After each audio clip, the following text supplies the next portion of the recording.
Efesios 2:10, Nueva Traducción Viviente. Pues somos la obra maestra de Dios. Él nos creó de nuevo en Cristo Jesús, a fin de que hagamos las cosas buenas que preparó para nosotros tiempo atrás.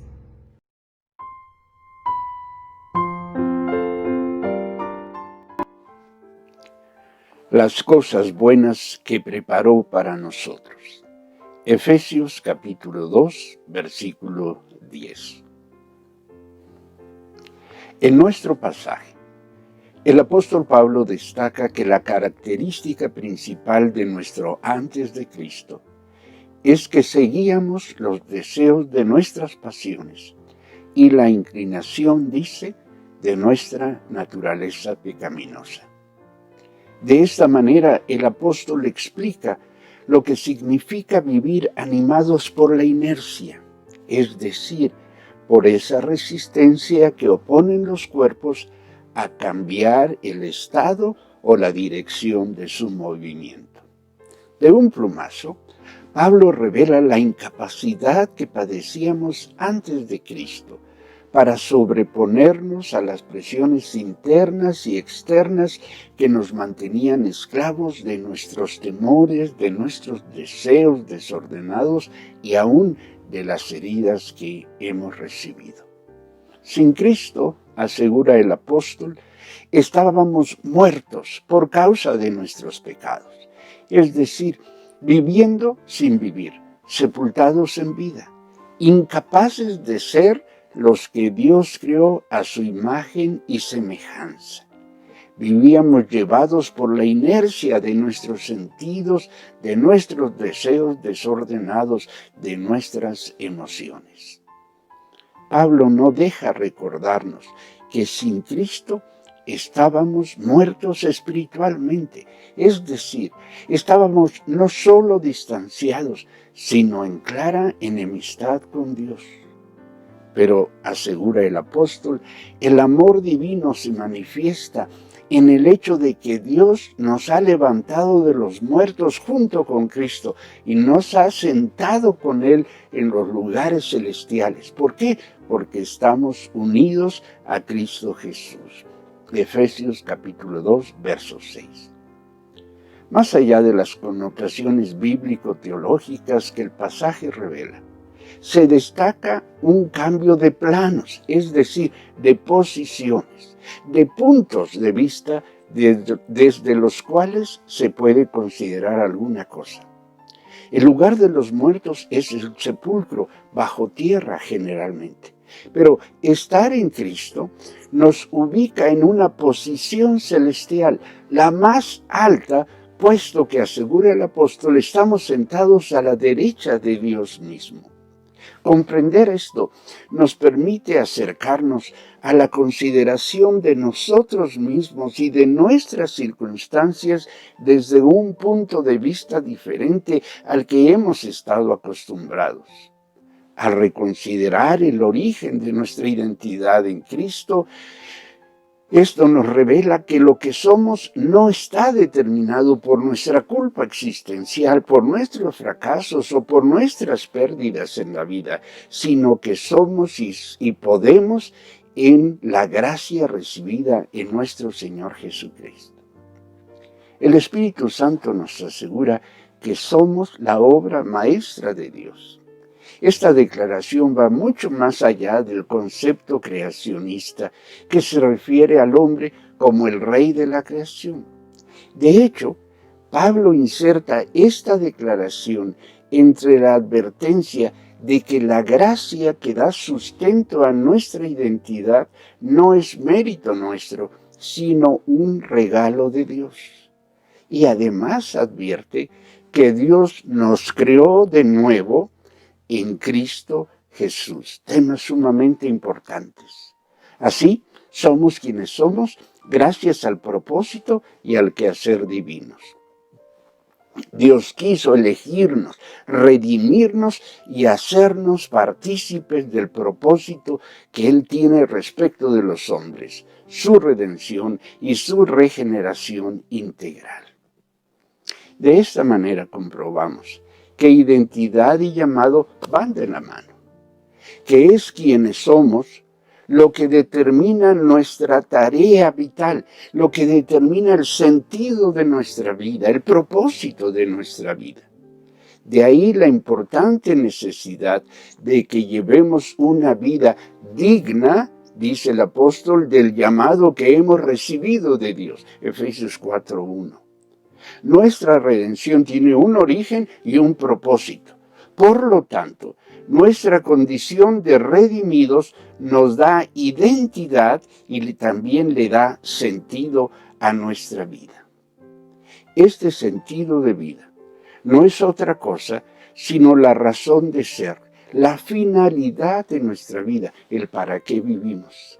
De acuerdo con Viktor Frankl y otros, el sentido de la vida resulta de los objetivos vitales que justifican, que dan razón a la vida de la persona. Estos objetivos no son construidos por la persona, sino descubiertos, propone Frankl, quien agrega: la clave no está en las preguntas que el individuo le haga a la vida, sino en cómo el individuo responde a las preguntas que la vida le plantea. Como podemos ver, esto resulta de una importancia toral, fundamental en el todo de nuestra vida. Ello porque, como dijo alguien, vivir es saber elegir, y elegir siempre implica el sacrificar algo. ¿Qué es aquello que debemos elegir? ¿Qué es aquello que debemos sacrificar en aras de nuestra identidad y de nuestro llamado? Si las elecciones claves de nuestra vida son matrimonio, carrera y ocupación, lugar donde vivir, etc., ¿cuál es la clave que debemos considerar para que tales elecciones resulten adecuadas, sean las convenientes? Para quienes estamos en Cristo, la respuesta es simplemente compleja, porque elegimos de acuerdo con nuestra identidad en Cristo y en respuesta al llamado específico que hemos recibido, elegimos lo que es propio de nuestra vocación. Por ello conviene tener siempre presente que esta vocación es tanto inspiración como llamamiento. Pablo dice que nuestro llamamiento, nuestra vocación, es que hagamos las cosas buenas que Dios preparó para nosotros desde tiempo atrás. Y por cosas buenas, el apóstol se refiere a aquello que hacemos con las manos.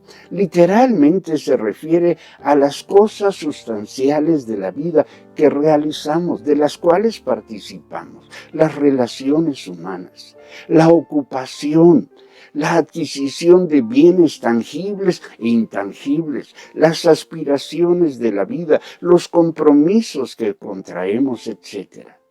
Se trata de cualquier cosa en la que nos involucremos o cualquier cosa que produzcamos, sea con nuestras manos, con nuestra mente, nuestro intelecto, con nuestra creatividad, etc.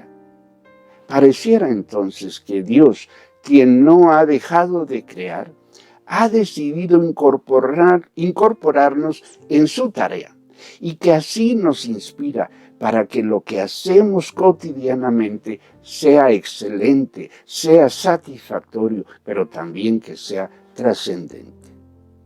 Me emociona y me ayuda a comprender muchas cosas la declaración paulina, que hagamos las cosas buenas que preparó para nosotros tiempo atrás.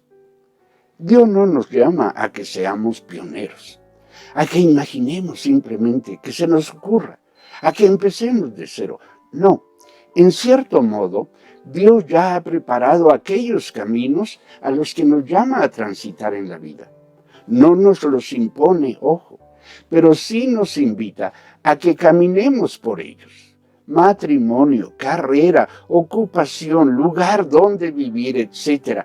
En todo ello podemos estar seguros, Dios ha preparado los caminos que conviene que caminemos y nos llama, nos convoca para que los transitemos, para que los hagamos propios. Ello explica el que muchas veces las cosas en nuestra vida se han dado inesperada e inexplicablemente.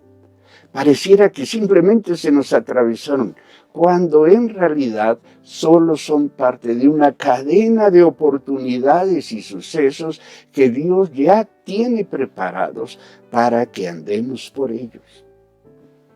Dios inspira en nosotros aquello que Él considera lo propio y lo conveniente en el todo de su obra redentora.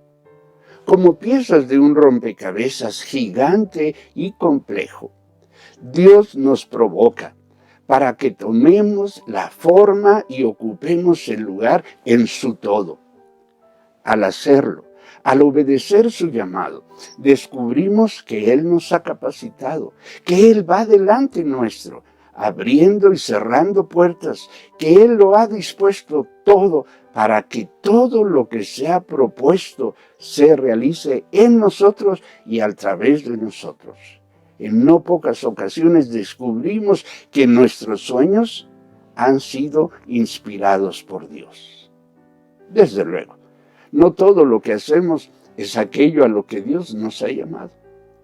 A veces hemos decidido y hacer por nosotros mismos. Y entonces descubrimos que lejos de obtener resultados buenos, estos implican una seria descompensación entre inversión y beneficio. Que por más ganancias que obtengamos, no siempre nos sentimos satisfechos con lo que hemos logrado. Que sin importar el costo y la dimensión de nuestros esfuerzos, siempre o casi siempre nos parece que falta algo. ¿Y cómo no va a ser así si nos estamos ocupando de aquello que no corresponde, no es propio ni de nuestra identidad, ni corresponde a nuestro llamamiento? Nuestro ser iglesia, nuestro ser miembros del cuerpo de Cristo, determina, guía lo que corresponde a nuestra vocación y a la elección de nuestros caminos de vida. Como hemos dicho, la iglesia es un espacio de servicio para el bien de aquellos que no conocen al Señor, como también para aquellos que ya forman parte del cuerpo de Cristo. Hemos sido llamados en la iglesia a servir a los que no conocen a Cristo y a los que siguen a Cristo. Pablo nos recuerda que un cuerpo tiene diferentes miembros y que cada uno de estos realiza una función especial. De igual manera nos asegura, Dios capacita a los miembros del cuerpo de Cristo con capacidades diferentes para que cumplan funciones distintas en diferentes ámbitos, espacios de la vida. Esto resulta de primordial importancia para comprender mejor lo que tiene que ver con la vocación, con el llamamiento personal que cada uno de nosotros ha recibido. Por mucho tiempo, muchos han considerado que servir a Dios implica dejar todo lo del mundo, dicen, y dedicarse únicamente al ministerio de la iglesia, en particular al pastorado. A muchos se les ha presionado para que renuncien a sus ocupaciones, a sus profesiones, a sus espacios en la sociedad, aún a sus sueños. Según esto, para que sirvan a Dios en la iglesia. Y así no pocos obreros, maestros, médicos, deportistas, artistas, músicos y muchos otros han tenido que renunciar a aquello para lo cual Dios los ha capacitado, con el pretexto, paradójicamente, de que así podrán servirle a Él. Y sí, Dios llama a algunos de nosotros para que les sirvamos en el ministerio de la iglesia, realizando tareas pastorales, y nos pone la vida de cabeza, pero no lo hace con todos.